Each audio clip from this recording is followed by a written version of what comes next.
Hello दोस्तों, diabetes वाले patients जो ब्लड शुगर चेक्स करते हैं उस डेटा को कैसे इंटरप्रेट करें, कैसे उस डेटा के मतलब निकालें, आज इस पर बात करेंगे। अलग अलग टाइम्स पे जो ब्लड शुगर वैल्यूज़ आती हैं, अलग अलग टाइप्स के जो ब्लड शुगर टेस्ट होते हैं, इसका क्या प्रैक्टिकल इंपॉर्टेंस है और इसमें हर क्या कट ऑफ वैल्यूज़ है, इन सारी चीज़ों पर बात करेंगे। आज का टॉपिक है how to interpret your blood sugar data.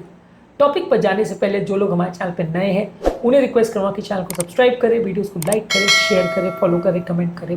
देखें, टॉपिक इंपॉर्टेंट है इसलिए इसे अंत तक देखिएगा। चलिए शुरू करते हैं इंपॉर्टेंट वीडियो।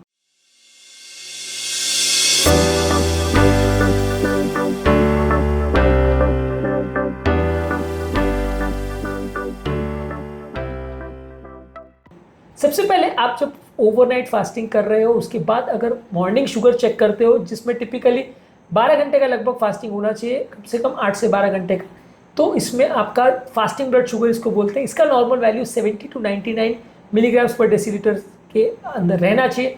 अगर ये 126 से ऊपर जा रहा है, 126 mg पर डेसीलीटर से ज़्यादा जा रहा है, तो ये डायबिटीज़ इंडिकेट करेगा।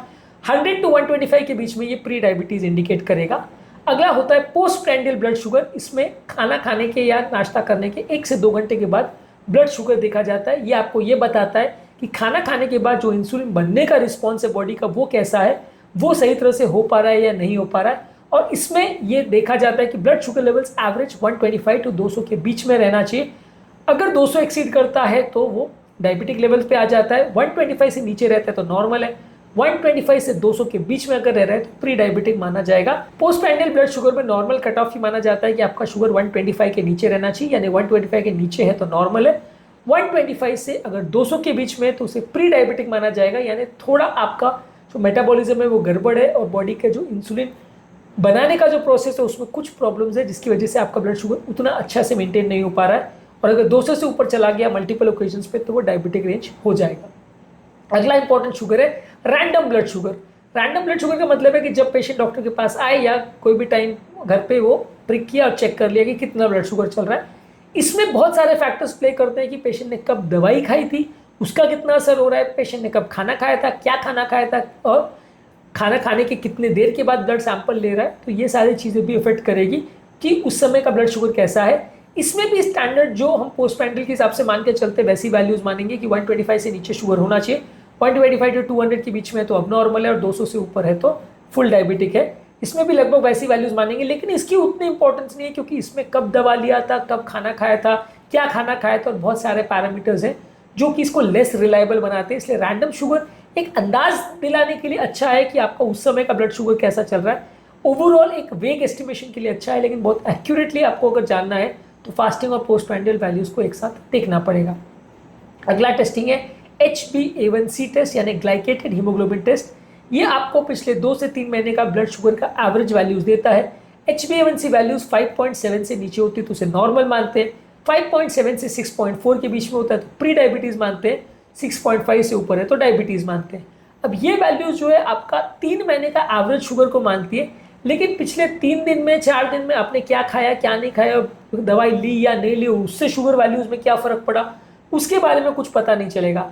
अब मान लीजिए आपने 3 महीने तो दवाई नहीं ली और पिछले 5 दिन से आप दवा ले रहे हो, तो दवा लेने के बाद भी आपका HbA1c 3 महीने का खराब ही आएगा।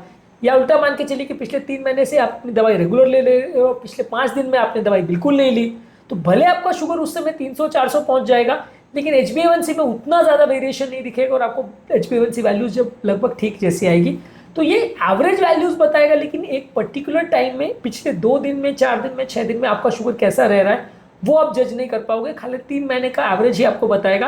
पिछले 6 महीने में कैसा रहा, पिछले 1 साल में कैसा रहा, और पिछले 10 दिन में कैसा रहा, और पिछले 2 दिन में कैसा रहा, ये सब कुछ पता नहीं चलेगा। 3 महीने मतलब 3 महीने। तो इसलिए ये थोड़ा सा इसमें प्रॉब्लम होता है कि HbA1c, क्योंकि ये हीमोग्लोबिन को बॉडी से निकलने में 3 महीने का टाइम लगता है, तो 3 महीने का ही एवरेज आपको बताएगा। अगर आपको कोई और टाइम स्पैन का या कोई और पर्टिकुलर बिहेवियर के हिसाब से आपके शुगर वैल्यूज में क्या चेंजेस आए वो देखना है, तो उसमें आपको रूटीन ब्लड शुगर्स या कंटिन्यूस ग्लूकोज मॉनिटरिंग करना पड़ेगा। वहां पे HbA1c का कोई ज्यादा रोल नहीं है। ब्लड शुगर वैल्यूज को इंटरप्रेट करने में आपको ये ध्यान रखने की जरूरत है कि क्या आप खाना खा रहे हो उसका कैसा इंपैक्ट हो रहा है आपके ब्लड शुगर पे, ये आपको देखने की आवश्यकता है। मान लीजिए आपने सुबह ब्रेकफास्ट हैवी किया तो शुगर आपका ज्यादा आया, लाइट किया तो शुगर कम आया, तो क्या खाने से आपका शुगर बढ़ रहा है, क्या खाने से कम हो रहा है, ये आप जज कर सकते हो। इसके अलावा आप ये जज कर सकते हो कि पर्टिकुलर एक्सरसाइज करने के बाद या फिजिकल एक्टिविटी या योगा प्राणायाम कुछ करने के बाद आपके शुगर वैल्यूज में कितना चेंज आए। आप ये जज कर सकते हो कि अच्छी नींद होने के बाद आपका शुगर वैल्यूज में कितना फायदा मिला, खराब नींद होने के बाद उसका वैल्यूज कैसे आए। इसके अलावा आपका रात के टाइम कैसा पैटर्न आ रहा है, रात के टाइम सोने के बाद आपकी वैल्यूज ज़्यादा डिप हो रही है कि नहीं, सुबह उठने के बाद माना जाता है कि शुगर वैल्यू सडनली बढ़ती है, तो वो फिनोमिना हो रहा है कि नहीं हो रहा, जिसे अर्ली मॉर्निंग राइज या डॉन फिनोमिना बोलते हैं, ये हो रहा है कि नहीं हो रहा, आप ये देख सकते हो। इसके अलावा आप ये देख सकते हो कि पर्टिकुलर मेडिसिन लेने के बाद आपका शुगर वैल्यूज कम हो रहा है कि नहीं हो रहा, मेडिसिन लेने के 2 घंटे बाद कितना है, 6 घंटे बाद कितना है, 12 घंटे बाद कितना है। तो मेडिसिन आपका पूरा 24 घंटे कंट्रोल कर पा रही कि नहीं कर पा रही, ये भी चीज़ों को आप देख सकते हो। इंसुलिन के डोजेज जो आप ले रहे हो उसको आप एडजस्ट कर सकते हो कि अभी आपका शुगर ज़्यादा है तो इंसुलिन ज़्यादा ले लिया, शुगर कम है तो इंसुलिन कम ले लिया।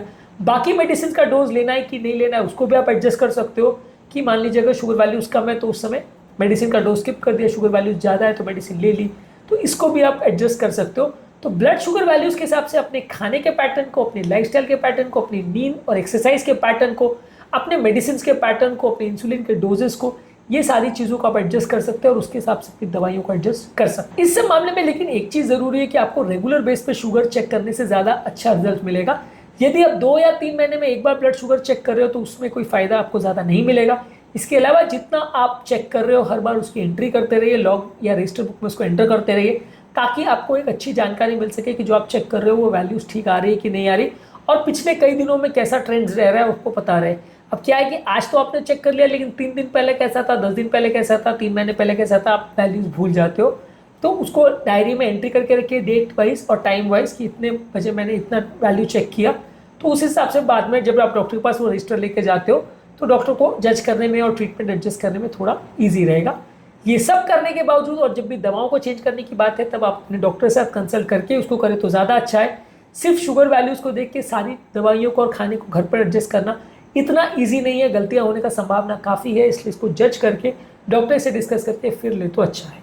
इस मामले में शर्त यह है कि आपकी जो मशीन आप यूज़ कर रहे हो वो प्रॉपरली कैलिब्रेटेड होनी चाहिए और शुगर मेजर करने का जो टेक्निक आप यूज़ कर रहे हो वो करेक्ट होना चाहिए, नहीं तो प्रॉब्लम्स होने का चांस ज़्यादा है। ब्लड शुगर मेजर करने के दौरान क्या क्या चीज़ों का ध्यान रखने की आवश्यकता है उस पर हमने ऑलरेडी अलग से वीडियो किया है, इसको ज़रूर चेकआउट करें। आज के टॉपिक में हमने बात करी आपके नॉर्मल ब्लड शुगर जो वैल्यूज़ आती है उसके डेटा को आप कैसे इंटरप्रेट करते हो और उसके हिसाब से आप क्या क्या डिसीजन ले सकते हो इस बारे में।